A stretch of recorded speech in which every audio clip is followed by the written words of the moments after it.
Stephen Fromkin is a VR 360 video producer. He has been at it for a bit longer than anybody else that I know. And I am so happy that he agreed to come down, or up, I guess he came up, came up, to do this for us. So Steve, I'm not going to waste any more time. Thank you. You're welcome. Thank you. Thank you, Brian, and everyone for having me. It's been a really fun day, and I've had a great time listening to Neil, and Todd, and Jolly. And I'm going to add a little bit that I think will touch upon probably what each of them has said, and hopefully expand on it a little bit for each of you. I'm going to do so by starting with a little video. And hopefully the sound that comes out and pipes through will be powerful enough. So the background on this is we were asked to help Visa do some 360 video for an app for the Olympics last year.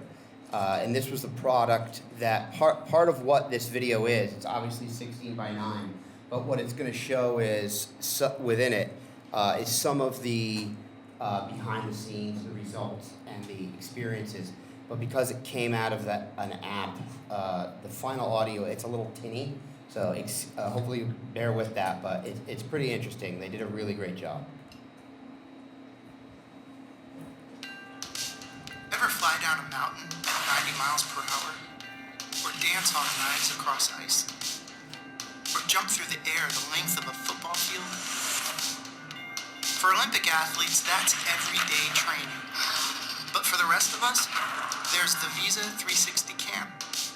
It's the first mobile app that brings wearable technology, mobile capabilities, and interactive 360 video together to get fans close to the athletes the way only Visa can, and reinforce the brand positioning everywhere you want to be.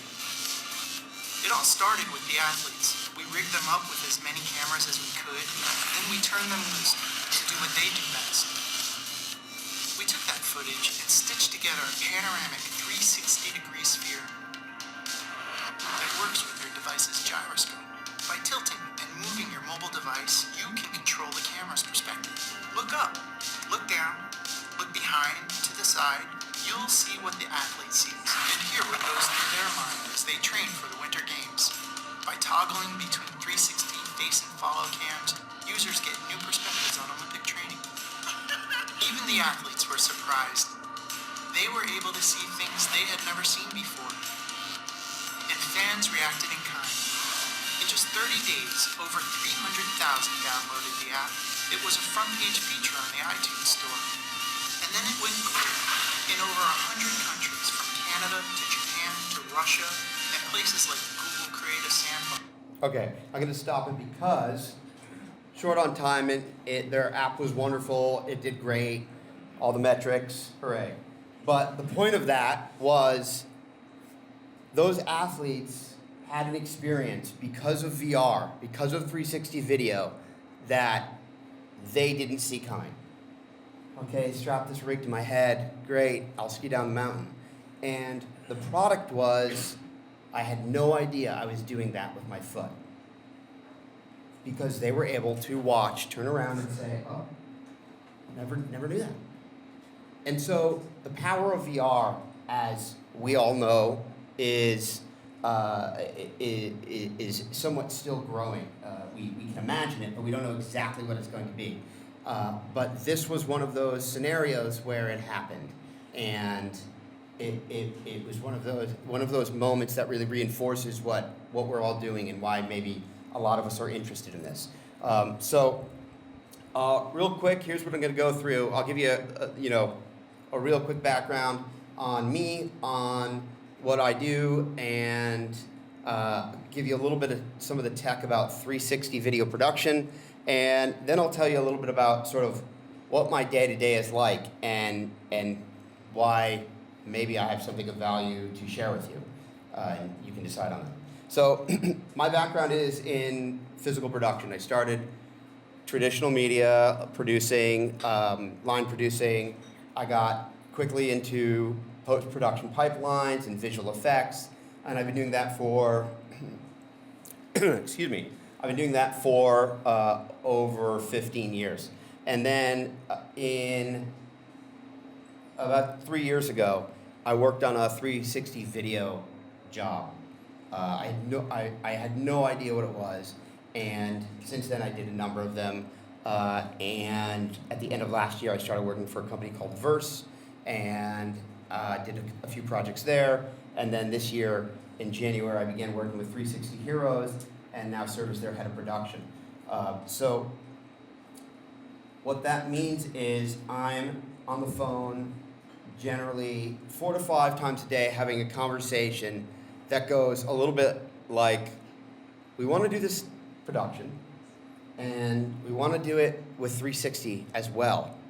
And that's where you put the cameras on the outside of the room and shoot in, right? And we say, no, not really.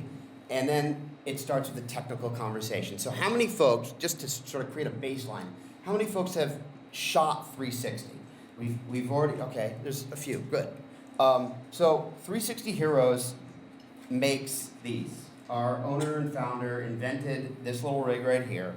It was the first one that went to market about 3 years ago, and has since sold over 6,500 through just an online e-commerce type store, right? And since then has made multiple versions. This is a 6-camera rig, that's a 7-camera rig, and this is one live action solution, live action data capture solution for 360 video. We also do some other parts of the technical workflow, because as we started to shoot, we started to realize, well, what about media management? There's 6 times as many files for every take. There's 7 times. We have a 10-camera rig, 12-camera rig, and a 14-camera rig. And so obviously media management became a thing. And so we've been playing with this and experimenting and evolving as we've grown. But to make sure everybody understands a little bit about, I'm going to actually skip this video because we've already seen something very similar to this. And I'm going to skip that because you guys, I think you all get this. So I'm going to go straight to this. Because this is what 360 video is like. It's truly a visual effects workflow. It's the theta that we were looking at earlier. And some of the other rigs out there are fantastic. They do some unbelievable things on the fly. Where jump is going is outrageous. It's exciting, but ultimately they're all common in that they're a compromise. These are a massive compromise, because I can only get so much resolution. I can get a lot. I can get a little bit more than some of the things that are out, some of the rigs that are out there, but it's all a compromise. And the reason is we're shooting, and I think it was the picture of the skyline that we saw. We saw it was a 2D image, but it was clearly 3D. Well, now we're shooting with cameras that have separated nodal points, and so we're creating parallax issues. And everybody knows what parallax is? Yeah? Okay. So if you have an array like this or anything similar, you're going to have to deal with parallax. You're going to have to deal with the fact that when objects in motion, people, whatever it is, cross a scene at different layers, it's still a 2D image. It doesn't understand Z depth. It's still a 2D image, and for that reason, it becomes somewhat of a visual effects workflow. So you can choose how you want to solve the compromise. There's that rig that was done over at Panavision, and there's a lot of those rigs. Those are a bunch of reds, and I can only imagine the fantastic resolution that would come out of that. But that's not going to mount to a hockey player's helmet. So just like when you go shoot, you decide, what is it that's most important? Is it resolution? Am I going to shoot a baseball game or such a wide landscape that I need that resolution? I need to use the Red Dragon, or can I get away with something smaller? And do I need something smaller because I am mounting it to a head or a car, or I'm walking around with it? And so these are the conversations that these are some of the conversations that I'm having every day. And they start with the technical challenges that generally surround the idea that, as I said with parallax, with most of these camera rigs, and these are, as you may or may not know, these are built for, designed for GoPros, right? Fantastic, tiny little device with great resolution and great frame rate. So, why is frame rate important? If I shoot at 30, I can get maximum resolution. Well, sure, you could shoot all of these at 2.7K or 4K, and on a 6 rig get a 24K file, but you're probably not going to be able to do much with that. I mean, you can save it for like 2016 or 2020 even, when we can actually screen those. But for now, what you want to do is have a higher frame rate. Why? Because with a rig like this, we're not talking about gen lock. We're not talking about rigs cameras that are in sync with each other, with a Blackbird's generator or any other device, and therefore they need to be sunk in post. They need to be sunk in your workflow.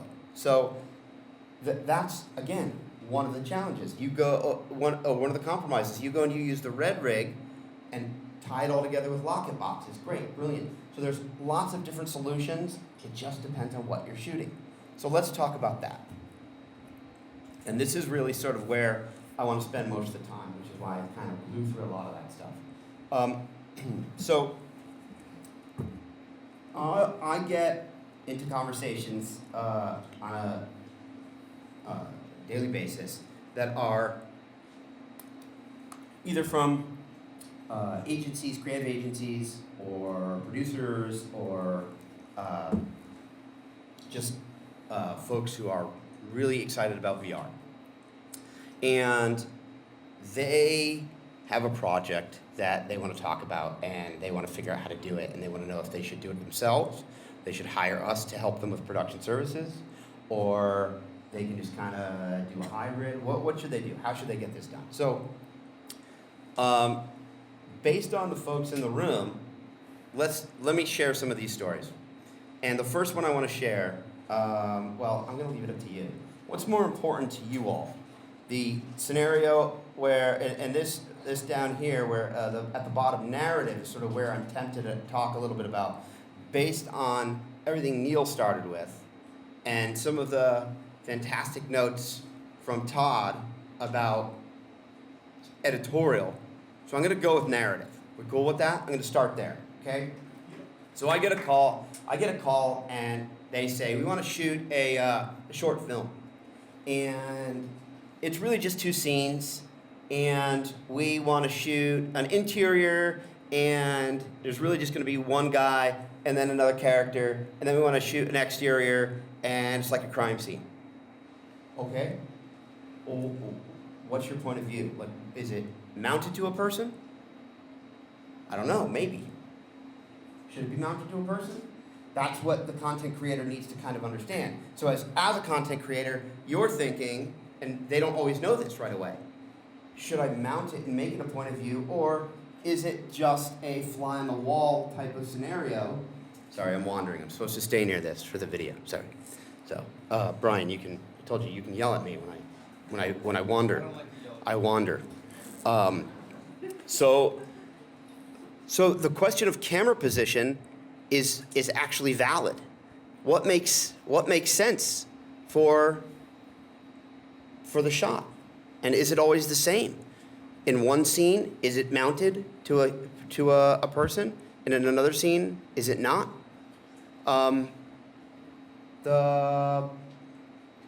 Was it Neil who was showing us the video, the CGI video, where the police officer, it goes from we're tracking him, we're following him, and wham, now we are him. That's an interesting approach, but is that what the content creator wants? I don't know.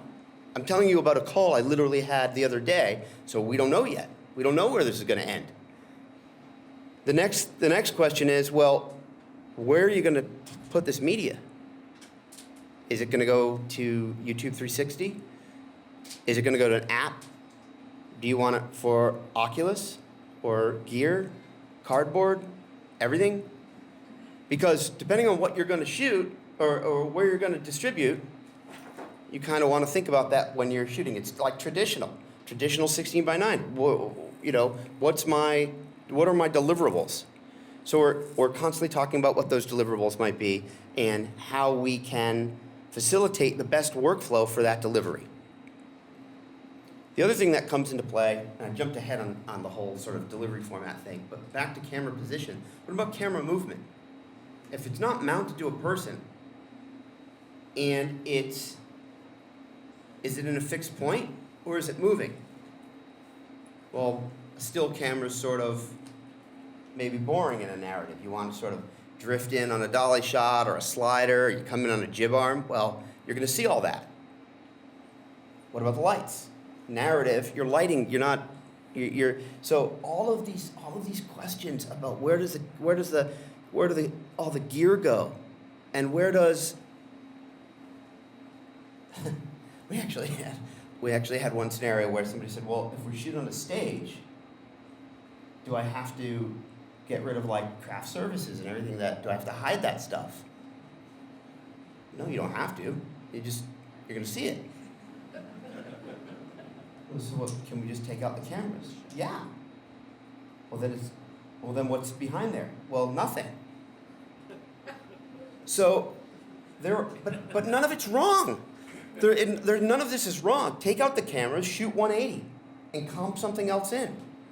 Like the idea that you must go out and shoot with all the cameras and come back with a perfect sphere of live action footage is kind of a tall order. And as I said at the beginning, this is sort of a visual effects workflow. You are capturing pixels, and after that, you're manipulating them. Just by the very nature of you're putting them in a stitching program, and you're warping them and distorting them, and you're materially changing them, you might as well just swallow the bitter pill that you're in an effects world now. And trickery is part of the recipe. You have to deal with parallax. You have to deal with the fact that there's going to be multiple seams getting in the way, and you're going to have to hide that, and there's a monopod now you have to paint out, or a tripod, or a drone that I can see. I wanted to see the beautiful sky, now there's a helicopter. So, again, so let's talk about, speaking of narrative, let's talk about, where is Neil? Neil, are you still here? See, he gave me such great intro to really what I think is some of the most interesting stuff, which is that indeed the language of VR is not the same as the language of film. Screen direction, everybody knows what screen direction is? Somebody enters on the left, they exit on the right. If they exit on the right now, it looks like they're going back the other way. Right? That's just one example of screen direction. All of these things that we, as content creators, as directors, as camera operators, all of these things that we have taken as the foundation for storytelling, for blocking, for mise-en-scène, all of those things are completely turned upside down or inside out, or they're all around us, so to speak, right? Now so the questions don't end. And I'm not going to say that I have all the answers, but the discussions are fun. So let's continue with that for a second. The Neil's example with Heat, Pacino and De Niro in that awesome scene in the diner. Master shot, coverage, shot reverse shot, right?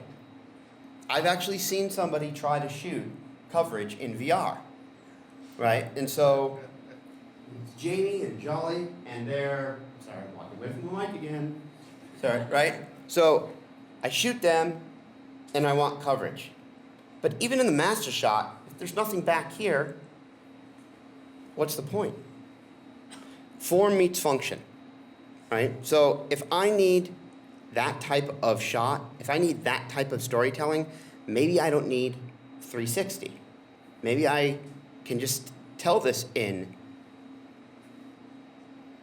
standard 16:9, but I want 360. Okay, fine. So now let's build a shot where it makes sense for the camera position to be a part of that conversation. Instead of it being a shot on De Niro, shot on Jamie, shot on Pacino, shot on Najali, instead of back and forth, what we normally know as editorial and composition, we're going to give the camera a seat at the table. We're going to put it at the table, and just as though you were a part of the conversation in Heat, for example, you're going to sit there and watch, so that it's up to you when there's a dramatic pause. Who are you looking at? But as a filmmaker, as a content creator, you have to decide, is that okay? Because what if somebody says, I wonder what's over here now? That's just part of the deal. So, speaking of, it's like you did that on purpose. That was perfect. Sound. Right? So I keep it quiet back there. Set, be quiet back there. But when I want somebody to look, when I want somebody to jump, I have that sound go off. And I draw people's attention. I use peripheral. Because right now, my composition, I'm looking at this gentleman right in the front. What's your name, sir? Sean. Hi, Sean. So Sean's sitting there right in the front, right? So if I'm focusing on him, I have sort of a, let's call it a composition I'm focusing on, right? Because I'm speaking to him, so I'm focusing right there. But if somebody moves over here, jumps up, starts mayhem, I have peripheral vision. Well, use peripheral vision. You can do that. You have a viewable area in VR, and then you have the area that you need to go and look at. So, what I'd like to do is to stay on this sort of narrative idea for a minute, and open the floor up to if there's any specific questions. If anybody has a question, you know, whether it's related to what I'm saying, what Neil said, what Todd said about narrative filmmaking or in VR, narrative content creation, because who here is a director or a producer or controls the camera, an editor, right? Thank you. Okay. So if you're going to get into 360, you are willfully giving up the two most precious tools: composition and editorial. They're evolving. And how do you embrace that as opposed to let it restrict you? What Todd was showing us with the jump, that's what they're testing. They're testing how to embrace the fact that there's multiple things I can look at. They're using a certain amount of points of interest to discern the likelihood, and then provide cuts from shot to shot. Right? That's exactly what we're talking about, is changing the way we think about editorial or composition. So any questions to specific, yeah? So, based on like the experiments with VR that have been done so far, are there like types of stories that are particularly well suited for being told in this format? Types of fictional stories? Either way, like what seems to be working the best in terms of storytelling? What isn't working the best are fictional stories. Let's start there. What's the most challenging is narrative, which is why it's so fun to talk about. Because we have a certain language, right? I mean, I know I'm repeating myself, but because of that, that's what's most difficult. We're used to being taken on a journey, and it somewhat changes when we become in control of that journey, whereas we were just sort of passive as opposed to active in that process. What is working is things that are experiential, somewhere where you can give me the best seat in the house, right? If you can give me a seat at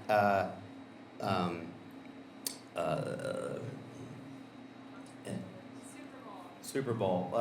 See, I used Super Bowl as an example earlier today, so I didn't want to double up, but it is my favorite example. 50-yard line seats at the Super Bowl. I'm probably not going to get those, but I might get a chance to watch that in VR. An equally good example, soccer fans. Rabid soccer fans, anybody? There's no rabid soccer fans here, right? Okay. You know, pick a place where you know there's going to be a lot of energy. A concert, soccer game, a soccer match is a lot of energy, right? Especially when it's not in this country. When it's elsewhere, it's more. Right. Those types of places are where you can experience not just the content, but the energy, because it becomes immersive. It becomes infectious. And it's sort of what we deal with as a viewer. We see reaction shots, we see comedy, we see tears, we react to those emotions, generally. So if we get if we feel connected, it becomes infectious in the same way that 16 by 9 would. That's why Chris Milk keeps calling VR the great empathy machine. To continue answering your question, what else is working are music videos, because, you know, there's not a lot of rules. Kind of do whatever you want. Yes, sir.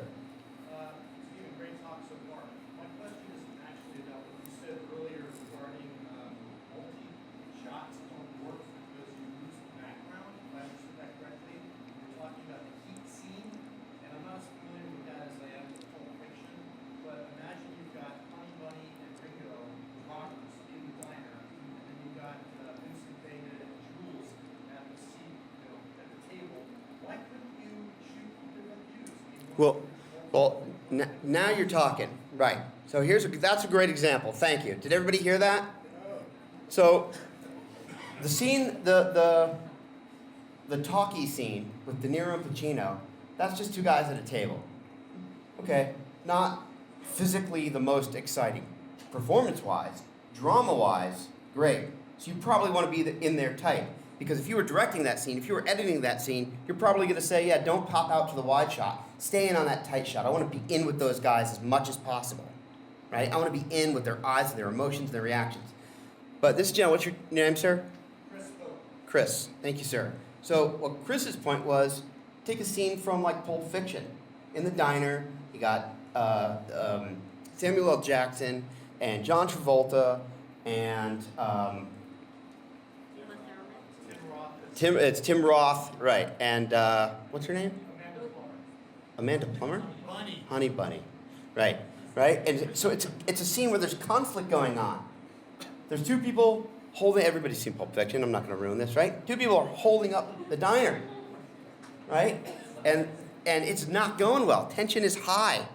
There's a guy there with a gun. There's a girl there with a gun. There's a guy over here with a gun coming in from the bathroom. It's all around you. And therein lies where this is fun, because you could potentially, if it was blocked properly, and if it evolved properly, instead of having a shot where everything's taking place here and there's no reason to look here, you kind of open it up. Maybe not to 360, but maybe to at least give it such a wide view that you feel the tension, because you have to look around to see where the conflict is coming from. There's people yelling, there's people screaming, there's people with guns. So it's a good example. That I would rather be a part of that scene in VR, or I don't know that I would rather. I wouldn't mind seeing De Niro and Pacino up close. I mean, come on. But that is a great example of narrative storytelling that would benefit from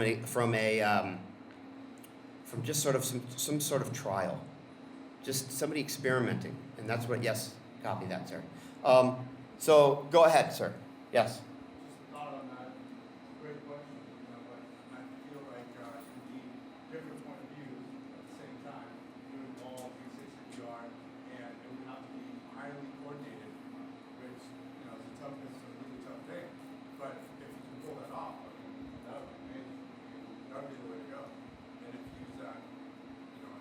Yeah. or anything else. The coordination would be the biggest thing. But, Yes, sir. I've got kind of two questions that are into this equation. And if I may, I'm going to step up there so that it can be recorded. Yeah, sure. Go for it. Okay, one of them is the relationship between 3D, that is immersive audio. Yeah, this one. Essentially, we live in a period where Atmos is kicking in. We have object-oriented sound location. That means that it's going to look beyond the number of speakers that are in your space for an exhibition. And that means that you can have an absolute position of a particular element in sound that can drive the narrative, that can drive where you should be directing your attention. So we have the potential here that audio could lead the way for the narrative to be directed. Concurrently, we have light field technology, where there isn't a single focal point in any direction, but rather a series of focal points that you can drive as the viewer. Do we yet have a sense that we'll be able to not only track the eye's movement within what you're viewing this immersive space in, but also that depth of focus within that field? Okay. So I'm going to take them as two separate. First, let's talk about audio. It's a great question because audio is a perfect example of how to help tell the story. And it doesn't matter if it's narrative or not.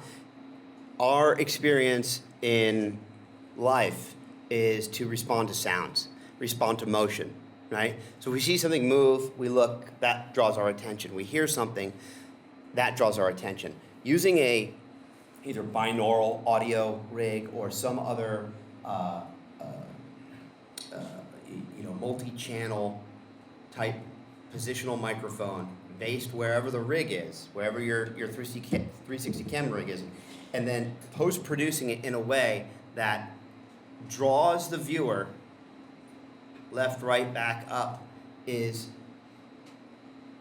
complex, but it's workable, it's doable. There are people who are using binaural audio, recording it, faking it, taking stems and then adding it to the binaural audio, and it basically matched up with the accelerometer, just like the video is, and they can look wherever. I'm not as in terms of light field technology. Let's just let's take light field technology and just put that aside for a second, and just say that as the tools, whether it be light field technology or just getting Z data captured and being able to adjust focus, or literally push in from the position even though the camera never moved. Some of those types of things are absolutely going to add. What basically we're talking about is how much more can we virtually, digitally, or otherwise fake the moves of the camera, and therefore build the story pretty much as we want. And that's all coming. It's just as the technology evolves. I got the red light, like they give the red light when the comedian's almost over. I have a lot of other, obviously, I have numerous anecdotes that I could share about production. I'm happy to share them. I wish there was time to share more with you or talk to each of you. I'll certainly hang out for a little bit and answer more questions. I do have, my last slide is something that was requested. If you're gonna start production, if you're gonna go out there and start doing this, and you want to do so, I highly suggest the 7 rig and some of the other items that are there. This is all actually on our website. You can buy a lot of this stuff there, but we're not the only game, and we're not the only solution. We're just a good one, and we've been doing this for a while, and we're very open source about it. There are a lot of production companies out there, and we're just happy that you're trying it and that you invited us to share some of our info and experience. So thank you again, Brian. Thank you.